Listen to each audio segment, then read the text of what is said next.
And it sounds very interesting. Twisting Ducks, I like the title. I like the group's name. So, yeah, hopefully I'll get along to see that, and then maybe I can do a review afterwards. So moving back on now, and the theme is time. And now it's the certainty, the claim of science for certainty, doesn't it? I mean, we've got the laws of physics. We haven't got the guidelines or the observations or the pieces of advice of certainty. It's a bit like the Bible in that way. I'm pretty sure, having read a few versions of the Bible, definitely appears to me that the Bible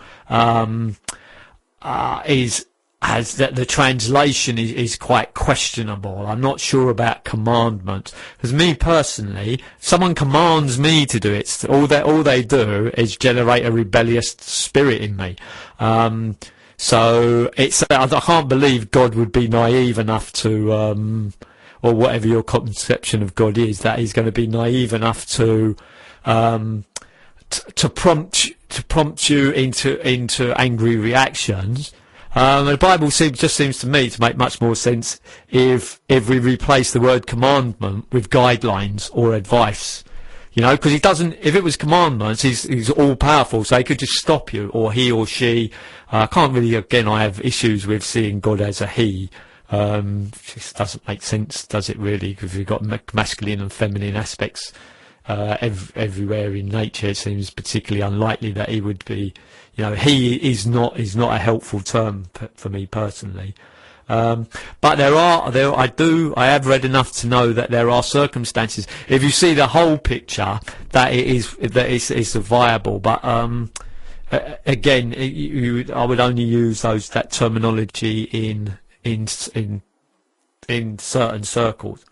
It can be used unhelpfully. Have I got off the track? Yes, because we're talking about certainty in science. How certain is science on its observations on time? I mean, it obviously tries very hard, puts a lot of. I mean, we all, as a race of beings, put a lot of effort in to constructing certainty in and around time.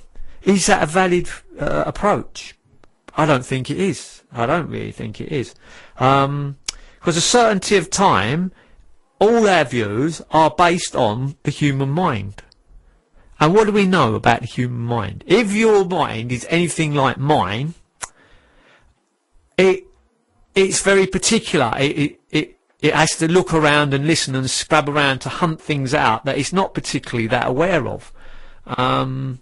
And there's no great certainty of it. People say to me, "Oh, did you do that last week?" And I'll say, "Yeah, absolutely sure." And then the more I consider it and I look at it from different angles, I think, well, maybe what I'm saying isn't maybe I'm not explaining myself well. And I think science falls into that. It only allows certain approaches to life validity. And so looking at, if the baseline of science is the human mind, science erupts from the human psyche, the human mind, the human consciousness. And what do we know about that?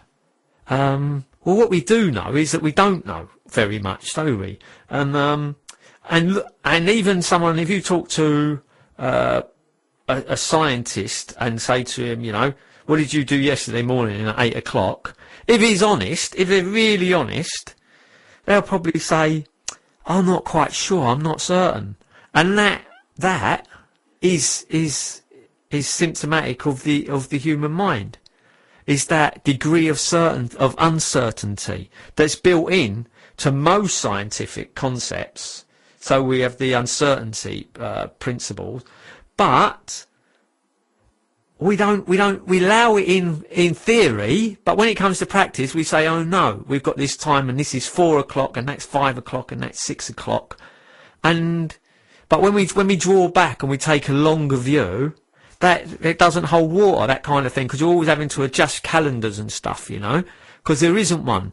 Because there is, even from a distance, there is a certain kind of rough pattern there. There's an almost certainty involved in science, but it's not a hard and fast definite. It's a roughly what they call fuzzy science, which at least to give credit, some credit there, is becoming more accepted as a valid approach to life.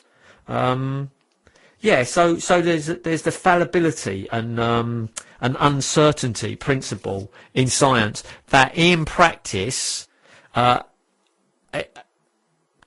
establishment view of science that it promotes of being absolute certainty, it doesn't hold water. It's not a valid way of looking at time. And so what I'm promoting here is a more open approach and a less exclusively scientific approach. Some place where approaches other than the scientific can be mixed in with that. So last week I played a piece by Carl Gustav Jung, who talked about the myth and how mad it is and how deleterious to human health it is to live without myth. And what I think I'm promoting here is the reintegration of the mythic quality to scientific observation. I also read Oliver Sacks, that I'll be reading more again from next week. I haven't brought Oliver Sacks with me this week. I've brought another D.H. Lawrence. But again, Sacks pours some heart back into that structural quality of science. He pours some soft material in there to give it a more some humanity, basically, and try to marry more the intellectual with the heart.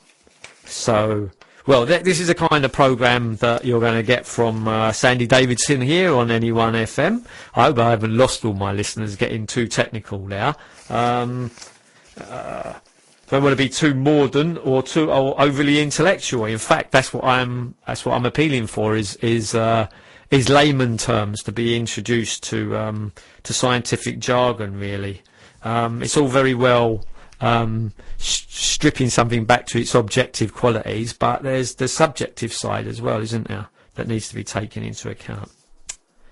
Okay, so before we move on to another sound as well, I'm just gonna flag up some new programs on NE1 FM.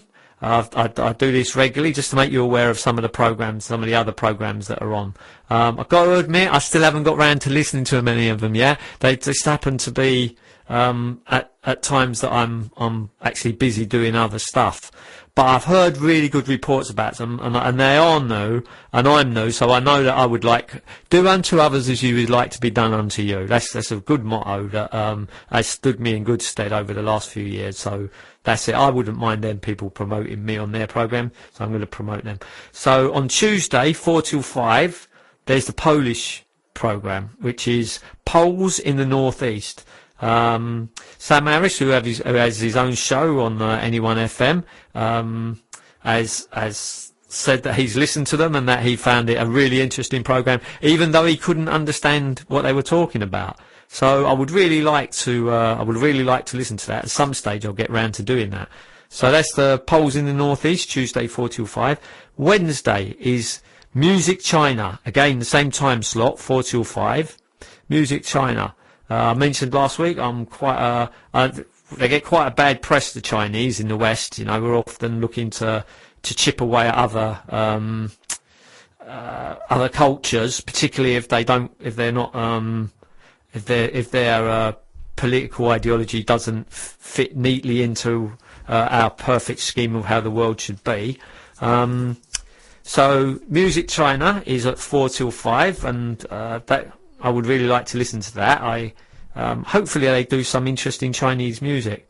I do scour places like YouTube and that, and often they're quite twee. I find that the Chinese, but I'm aware that because if you listen to a film soundtrack, say, and they've got Chinese music in there, they can be much more vigorous, and it often can descend into this kind of what for me is phony kind of spiritual electronic spirituality. That's not really my thing anyway.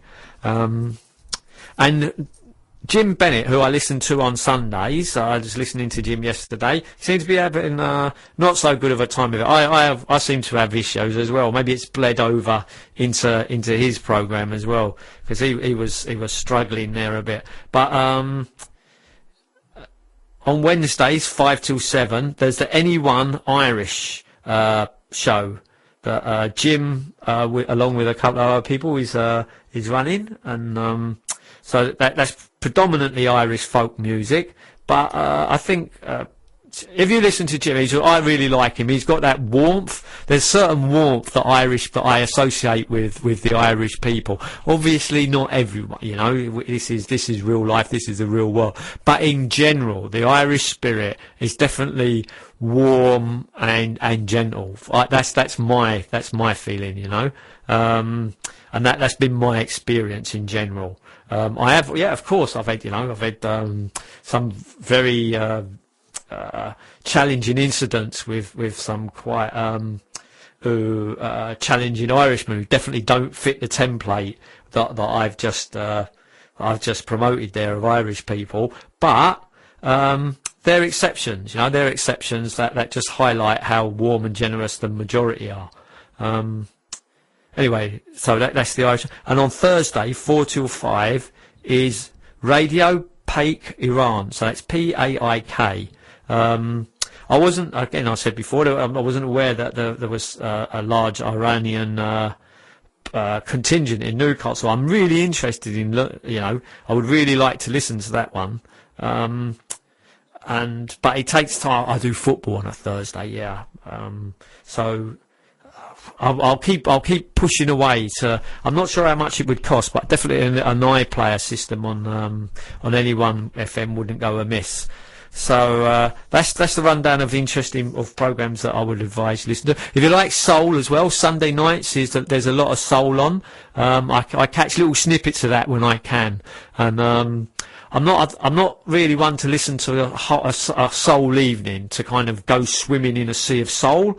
But I definitely like touches of it here and there and now and then. So I kind of tune in and tune back out.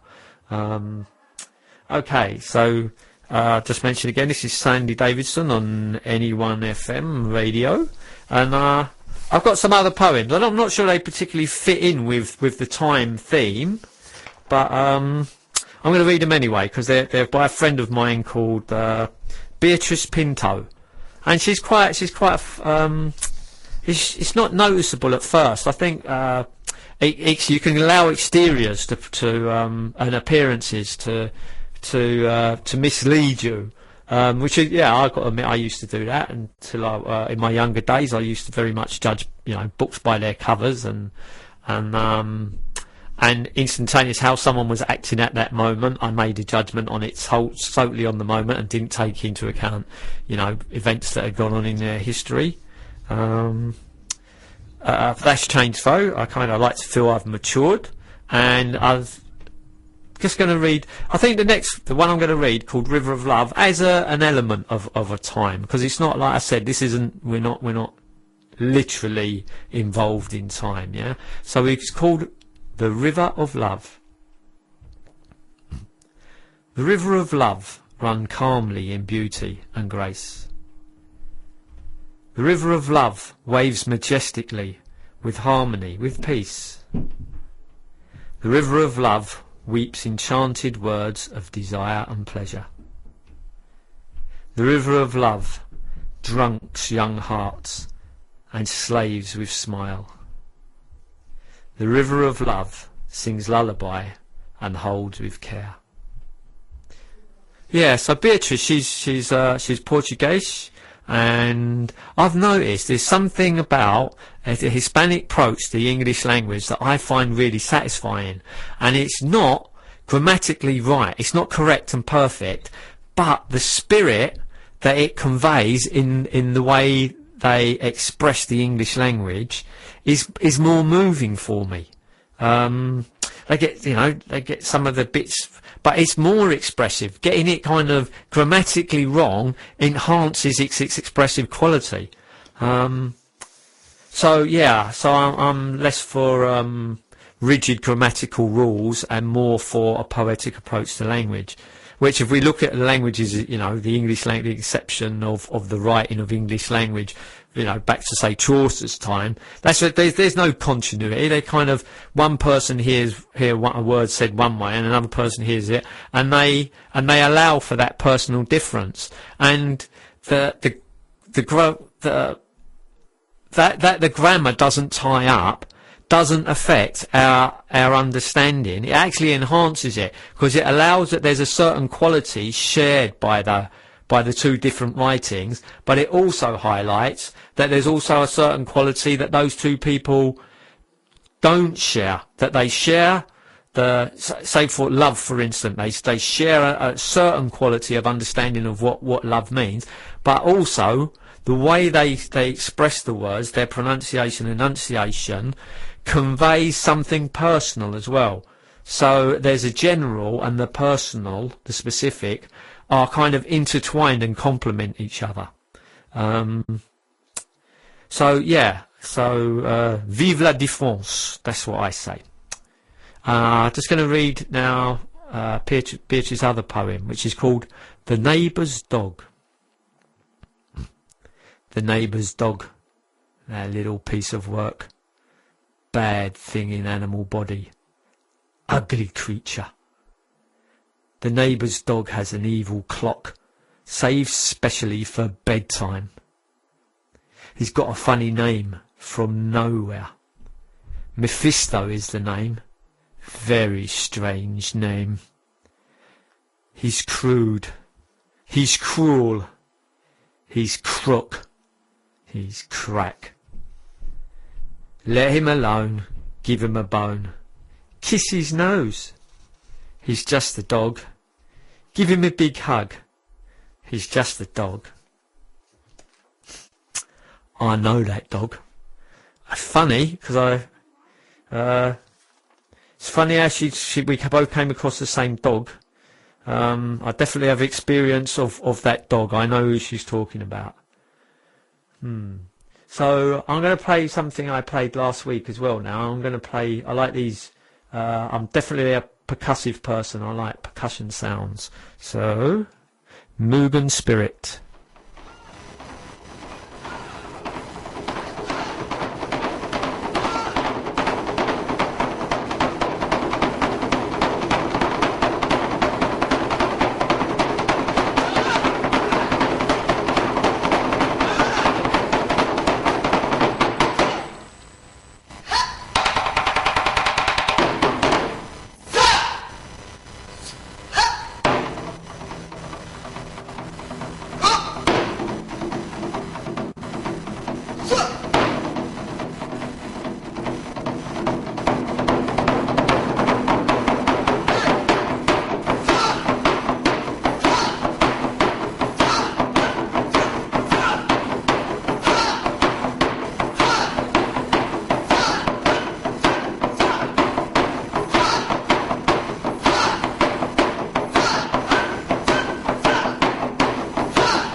is it?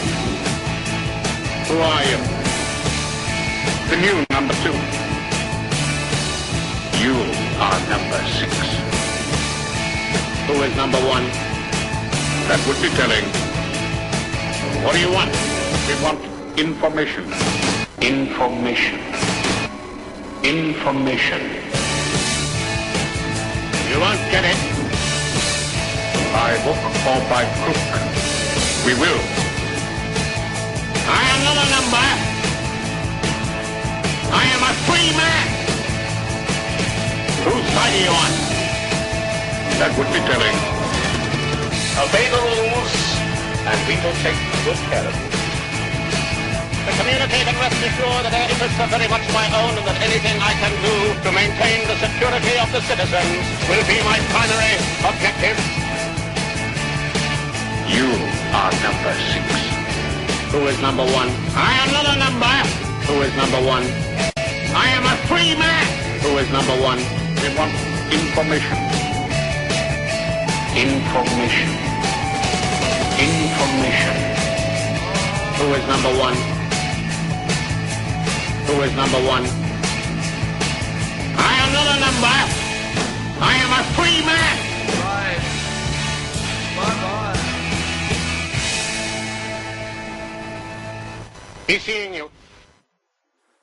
Okay, yeah. So I am not a number. I'm a free man. Go with it, yeah. Mr. McGowan. Yeah. It's funny how something can strike you, isn't it? You can be, I can hear it lots and lots, and you never really, and there's something there that you never, because you listen to it and you just accept it, you kind of brush over it, and then one day something clicks and you think, hey, I missed that.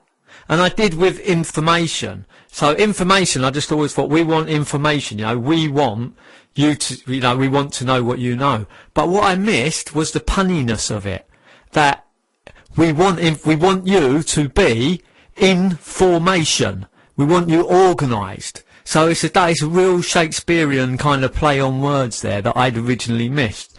And I guess that if I did, I mean, obviously some of you are brighter than me who would have, well, I knew that. That's the first thing I noticed. Well, I didn't, and it's like, it's quite an old program, isn't it? In my defence, I watched the original series when it first came out. So, I was quite small then, and so anyway, that always escaped me over these years. But I noticed it just noticed it a couple of weeks back when I went back and listened to that. I thought, hey, yeah, because I'm studying Shakespeare with the Open Uni at the moment. As it's ups and downs, there's good points and bad points, but overall, it's proven a very rewarding experience, even if they give me terrible low marks. I think that's their own fault for not appreciating my. I think maybe they done that. Maybe they missed the punniness of some of my stuff. That's my excuse anyway.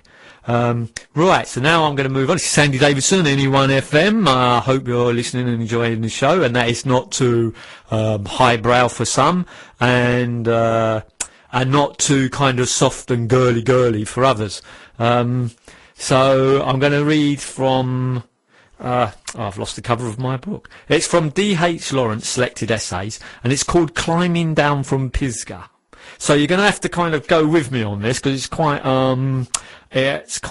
obliquely to do with time, but it certainly is to do with time. I see a connection there, and that's enough for me to get on and read it. And if you've never read D.H. Lawrence, or you haven't listened to any of my other shows, then you definitely. D.H. Lawrence, for me, is Britain's greatest writer. And it's not so much to do with the words. It's not the surface, the superficiality of the way the words are constructed, the aesthetic beauty and all that. It's that you feel like you've been in a flipping fight with a guy. When I read him, it's not something you can kind of browse through quickly, browse through it. You have to put a lot of work in, and you have to really search yourself deeply and come back to him. And it's very bruising and challenging. And I've mentioned this before. I can't remember if I've mentioned it on one of these slides, but I've mentioned it on my open slot. That I never really knew what the word gripping, you know, you read the book and it says gripping novel or gripping film. What does that mean, gripping? I just thought, oh, that means good. It's another word for good. Actually, until I'd read D.H. Lawrence, I probably had been gripped, but I hadn't really realised, but I read Lawrence and I knew what flipping gripping meant. It meant that you feel like the author has grabbed you by the scruff of the neck and shaken you until you saw sense. And he's this guy, D.H. Lawrence, is one angry fellow. And yeah, you could think, hey, calm down, you know, there's no need to be so angry. But when you look at the state of the world, I can't disparage him for that. I think, hey, this guy is, you know, he's passionate about something. And what he does is he wakes up a passion in me. I think it's probably already there, but it definitely, it was slumbering or nascent or whatever. But he definitely, shakes me up. So this is Climbing Down Pisgah, written in 1924. Sometimes one pulls oneself up short and asks, what am I doing this for? One writes novels, stories, essays, and then suddenly, what on earth am I doing it for? What indeed? For the sake of humanity? The very words human, humanity, humanism make one sick. For the sake of humanity as such, I wouldn't lift a little finger, much less write a story. For the sake of spirit, tampoco. But what do we mean by spirit? Let us be careful. Do we mean that one universal intelligence of which every man has his modicum? Or further, that one cosmic soul or spirit of which every individual is a broken fragment and towards which every individual strives back to escape the raw edges of his own fragmentariness and to experience once more the sense of wholeness? The sense of wholeness. Does one write books in order to give one's fellow men a sense of wholeness?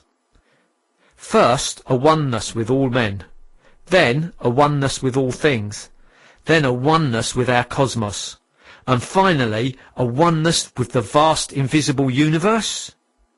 Is that it? Is that our achievement and our peace? Anyhow, it would be a great achievement. And this has been the aim of the great ones. It was the aim of Whitman, for example. Now it is the aim of the little ones, since the big ones are all gone.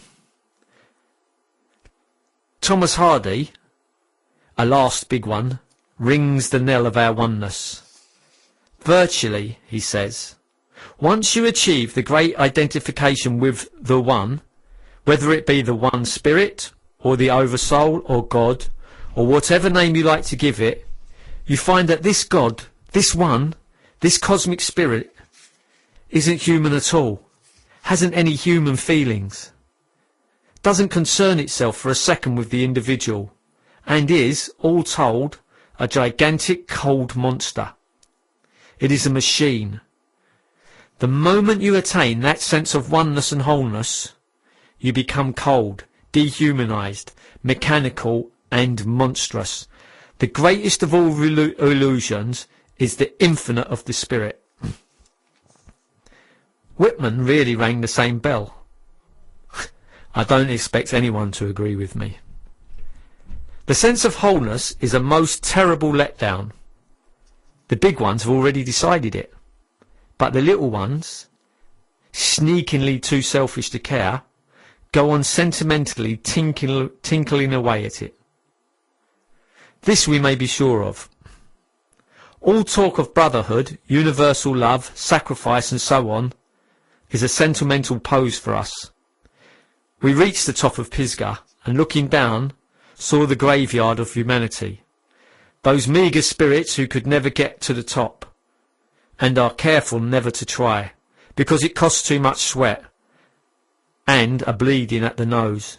They sit down below and still snivelling invent Pisgah sites. But strictly, it is all over. The game is up.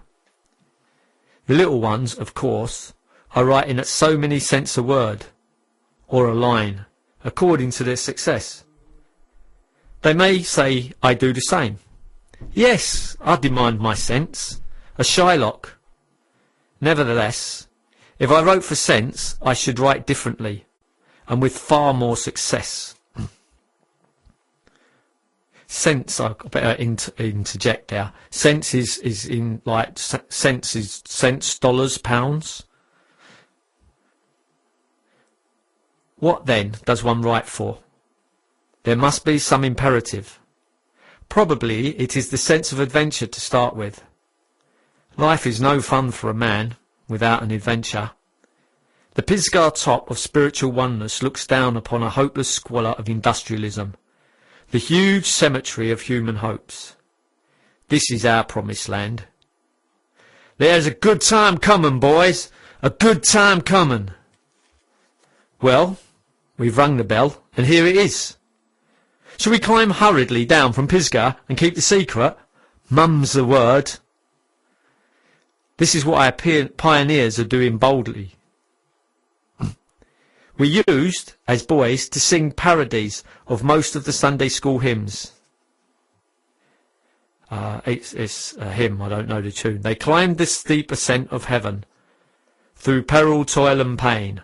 O God, to us may grace be given, to scramble down again. This is the grand hymn of the little ones. But it's harder getting down a height. Very often, it's harder getting down a height, very often, than getting up. It's a predicament. Here we are, cowering on the brinks of precipices, halfway up or down Pisgah. The Pisgah of oneness, the oneness of mankind, the oneness of spirit.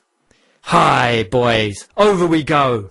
Pisgah's a fraud, and the promised land is Pittsburgh, the chosen few, and there are billions of them, and Canaan smells of kerosene.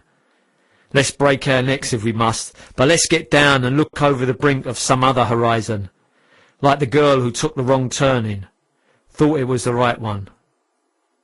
It's an adventure, and there's only one left, the venture of consciousness. Curse these ancients, they have said everything for us. Curse these moderns, they have done everything for us. The aeroplane descends and lays her eggshells of empty tin cans on the top of Everest, in the ultimate fuel and all over the North Pole. Not to speak of tractors waddling across the inviolate Sahara and over the jags of Arabia Petrea, laying the same addled eggs of our civilization, tin cans in every camp nest. Well, then, they can have the round earth. They've got it anyhow. And they can have the firmament.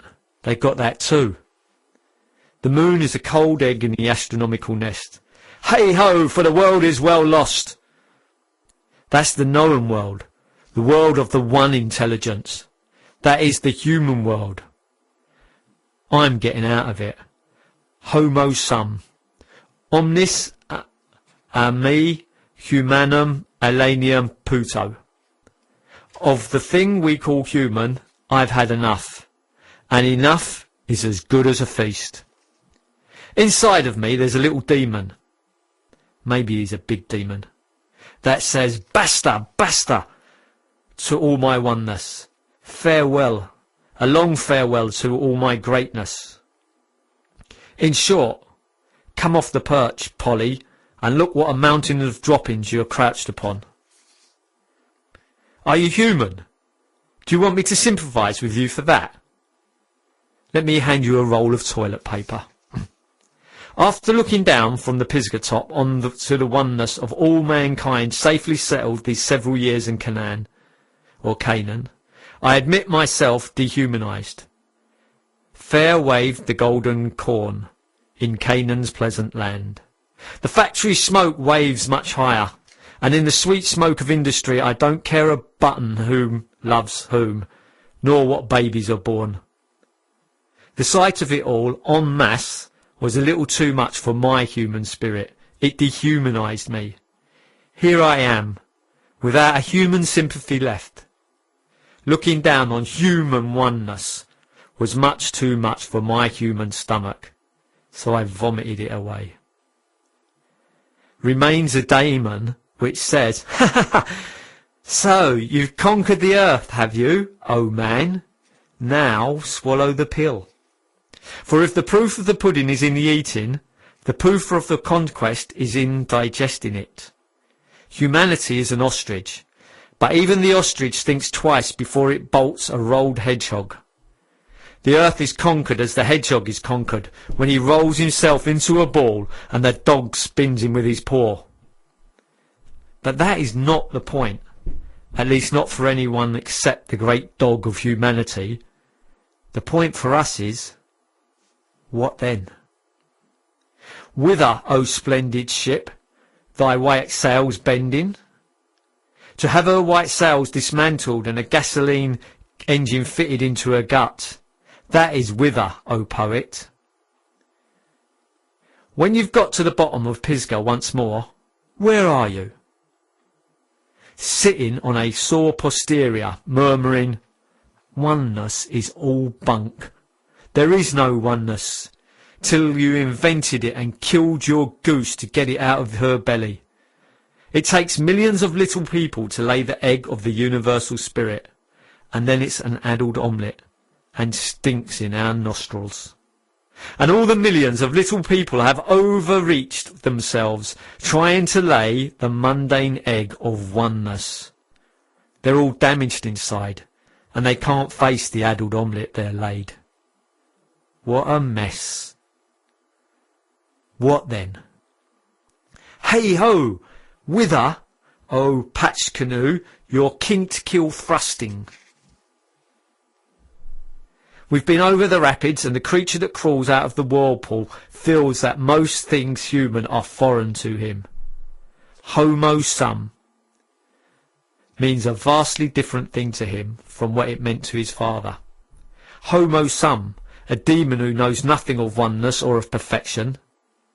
Homo sum, a demon who knows nothing of any first creator who created the universe from his own perfection.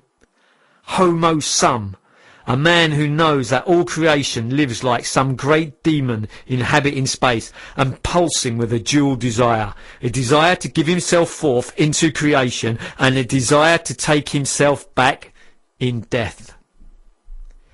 Child of the great inscrutable demon. Homo sum.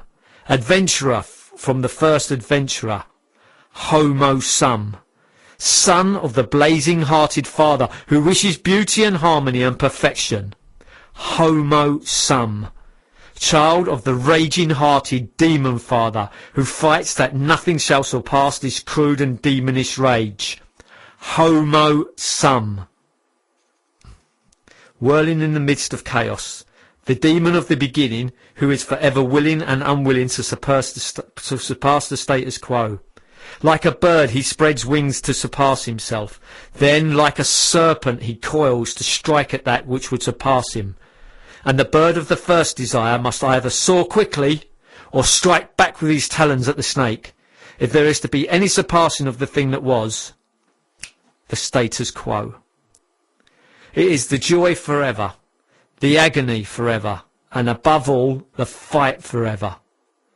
For all the universe is alive, and the whirling in the same fight, the same joy and anguish. The vast demon of life has made himself habits which, except in the whitest heat of desire and rage, he will never break. And these habits are the laws of our scientific universe. All the laws of physics, dynamics, kinetics, statics, all are but the settled habits of a vast living incomprehensibility. And they can all be broken, superseded, in a moment of great extremity. Homo sum, child of the demon. Homo sum, willing and unwilling. Homo sum, giving and taking. Homo sum, hot and cold. Homo sum, loving and loveless. Homo sum, the adventurer. This we see. This we know as we crawl down the dark side of Pisgah, or slip down on a sore posterior. Homo sum has changed its meaning for us. That is, if we are young men. Old men and elderly will sit tight on heavy posteriors in some crevice upon Pisgah, babbling about, all for love and the world well saved. Young men with hearts still for the life adventure will rise up with their trouser seats scraped away from the long sliver, from the heights down the well-nigh bottomless pit, having changed their minds. They will change their minds and change their pants. Wisdom is sometimes in a sore bottom, and the new pants will no longer be neutral. Young men will change their minds and their pants, having done with oneness and neutrality. Even with the stork mediates on an orange leg. Even the stork mediates on an orange leg, and the bold drake pushes the water behind him with a red foot. Young men are the adventurers. Let us scramble out of this ash hole at the foot of Pisgah. The universe isn't a machine after all. It's alive and kicking. And in spite of the fact that man with his cleverness has discovered some of the habits of our old earth, and so lured him into a trap, in spite of the fact that man has trapped the great forces, that they go round and round at his bidding like a donkey in a gin, the old demon isn't quite nabbed. We didn't quite catch him napping. He'll turn around on us with bare fangs before long. He'll turn into a python, coiling anguish till we're nicely smashed. Then he'll bolt us. Let's get out of this vicious circle. Put on a new bright pants to show that we're meditative fowl who have thought the thing out and decided to migrate. To assert that our legs are not grey machine sections, but live and limber members who know what it is to have their rear well scraped and punished in the sliver down Pisgah, and are not going to be diddled into any more mechanical service of mountain climbing up to the great summit of wholeness and bunk. Okay, so that was Climbing Down Pisgah by D.H. Lawrence. It's a particularly influential essay for me. It's definitely something I've incorporated into my life. And when he says young men, he's not, I hope you realise that, this kind of foxed me for a little bit. He's not talking chronologically. He's not saying if you're 5 or 6 that you're superior to someone who's 100. He's talking about the spirit, the young spirit. He's talking about how you feel about something. So it's not about what's on the outside, how wrinkled your skin is. It's about what spirit is moving you. Yeah? Okay. So obviously, I feel gripped. I feel passionate about that. I feel, having read it, I feel enlivened. But I don't feel angry. But I do feel passionate, and I do feel moved to do stuff. And anyway, we're going to move on to some sound now. I'm going to an African sound from Youssou N'Dour, and it's called Birima.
jeri yow dal mi nga ma boor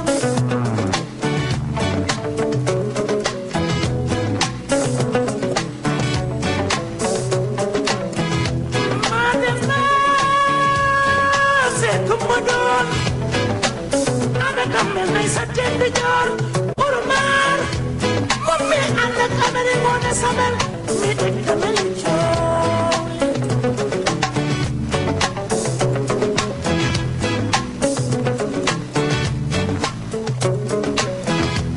samba yaa si daa di dem bay ku jël dooki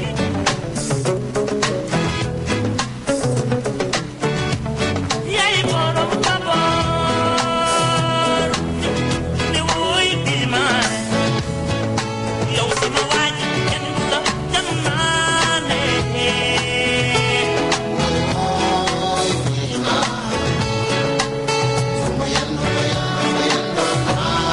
dama faale tawa joor ma samba yaay jalaar dako dogo asiso may dogo xam nga yoon wee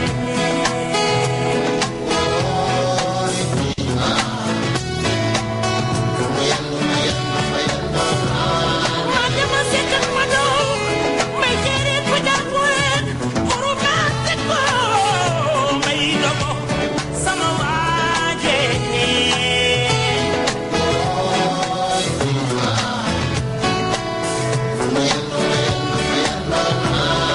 ma ñàkk jaara ak ndaw mu si jaara ku ci nekk dëkku neer ba ko woon Fatou May Aziz xam na yoon wee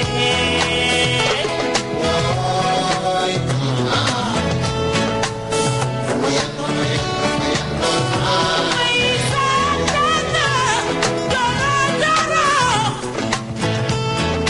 amari gone sabel yoon dem nii la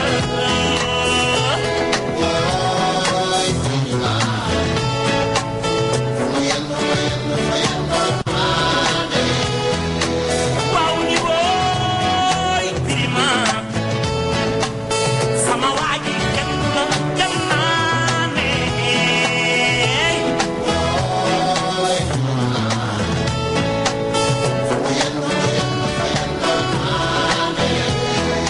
waaw waaw ni wooy birima may sa sama waaji kenn du la jam naane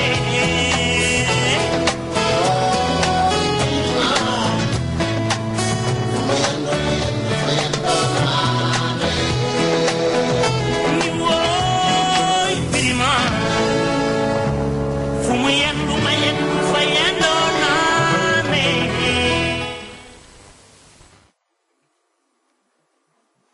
Okay, so I hope you enjoyed that. It's an African song, Yusu and Dua Birima. I was dancing away in the studio on my own. It's got that just kind of like I was floating, like the air was water and I was floating around in there, the African. It's how can they be so uninhibited? You hear the way he kind of goes, yeah. I can't do it. I'm not that uninhibited. I love it, I love it when they really unleash and let go. It's it kind of zips through, doesn't it? It kind of like what's the word I'm looking for? It kind of it spices the rest of the song. That's all kind of watery and fluid, and then you get that laced is the word. It kind of laces it with a kind of passion there, doesn't it? An uninhibited, like wow, zap out there. Yeah, I love that. I really do like that song. But it bears repeated listening, definitely. Okay, so what we're going to do, we're going to go back to a little bit on time. Hey, and the show is we're getting close. I've only got 10 minutes left. I really enjoyed myself today for some reason. I say that as though like I don't normally enjoy myself doing the show. That's not true. It's just that obviously this is my third show, and the more you do them, you become more relaxed. So I'm a pretty chilled out guy anyway, but I'm definitely less inhibited than I was when I first did the first show. Although fates and nature seem to conspire against us to give us technical problems, whatever I do.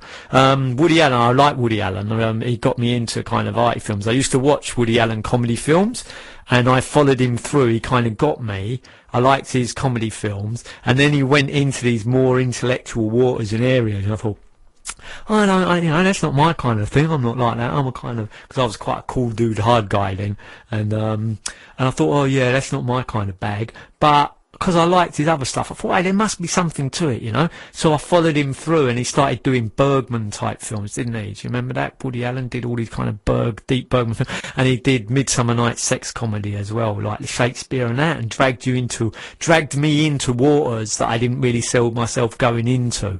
So I do thank Woody Allen for that. And that's the type of thing that art can do, can't it? It can kind of, you know, it can bring you along into unexplored avenue, because you're kind of enjoying yourself so much, you kind of switch off your judgment mind and all that, and you're dancing away, and then all of a sudden you're kind of, oh, where am I? I'm in the middle of an Ingmar Bergman film, and it's got really dark and cold and bleak, and oh crap, man, they're talking about death and everything now. And yeah, so he does that kind of thing, you know. So anyway, where was I? Yeah, to get back to time, right? We're just going to have another little few more observations on time. Is that in time they're looking for the singularity, and part of the reason time has to break down at a singularity, yeah, they reckon there's this point where everything comes together. Part of the reason it would break down is that time is essentially a comparison. Yeah, hope I'm introducing you to some new concepts here. That's my aim.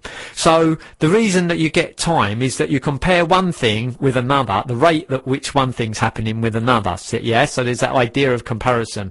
This is so the sun appears and disappears 28 to 30 times during the time the moon goes from its fullness through its waxing to its waning to its fullness again. Yeah, so one full moon to the other equates to roughly 28, 30. See, and it's roughly, you know, it's not 30, it's not 29, it's not 20. It varies. It's in there, and that's enough. That rule of thumb, for me anyway.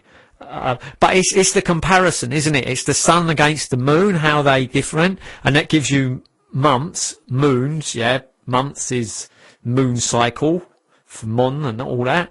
But it's the comparison that matters. If you just have the single, if you just keep your eye on the sun, then you don't. I suppose if you could see it spinning or the events taking around it, it's movement. Without movement, there is no time. And movement creates the environment for comparison to occur. Yeah.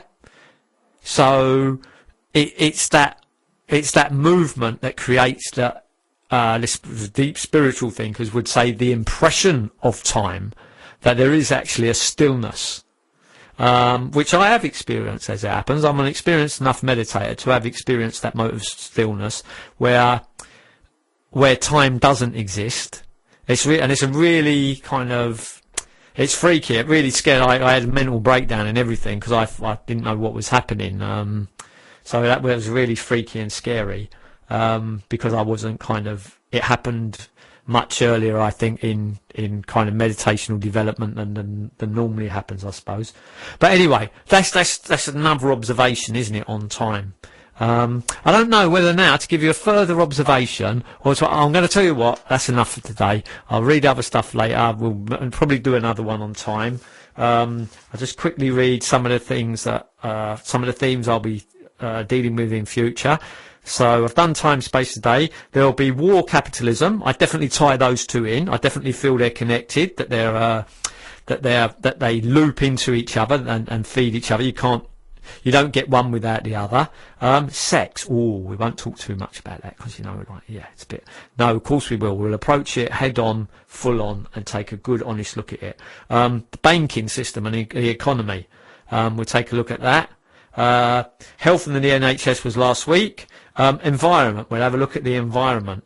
And crime, the crime of crime. Is it a crime to call someone a criminal? In my opinion, it is. It is, and that's what the Bible taught, and it's what all the spiritual, all the decent spiritual teachings, if they're not misinterpreted, it's what they teach. Anyway, we're going to have one more song before I sign out. One more music. I've really had good fun today. I hope you've enjoyed listening as much as I've enjoyed talking. Yeah, so what should we play? Any ideas, any feedback, anyone out there? Let me have a quick look. I'm going to tell you what, I liked the African one earlier. I'm going to play one more African song, yeah? And it's, I played these group last week. It's Magic System. It's called Ambiance à l'Africaine. I played Zulu Dance last week by them. And I'm going to get down. Magic System de retour avec toi. Après la pluie, le beau temps.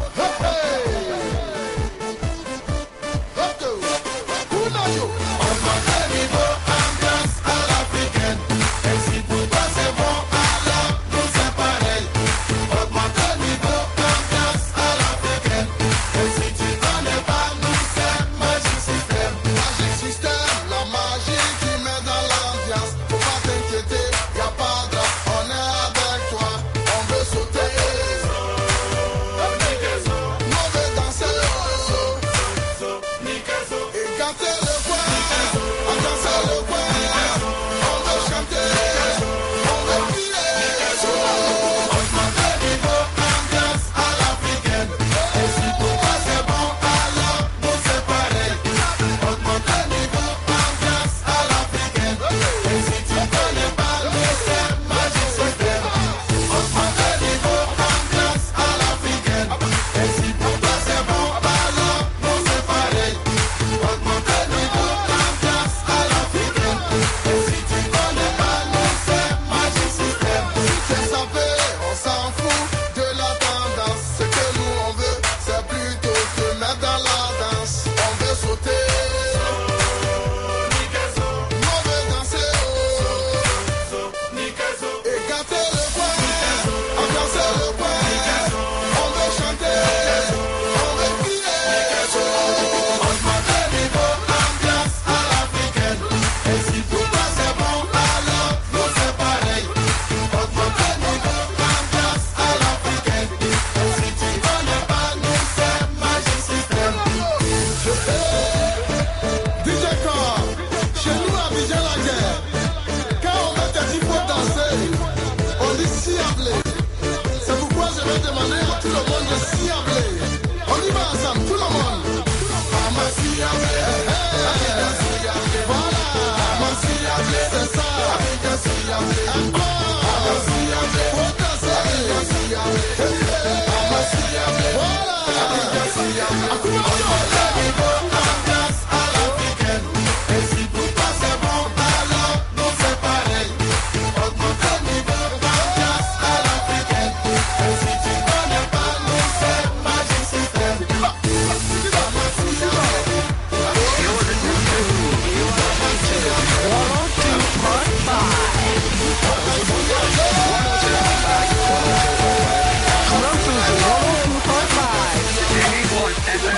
NE1 FM 102.5. NE1 FM 102.5.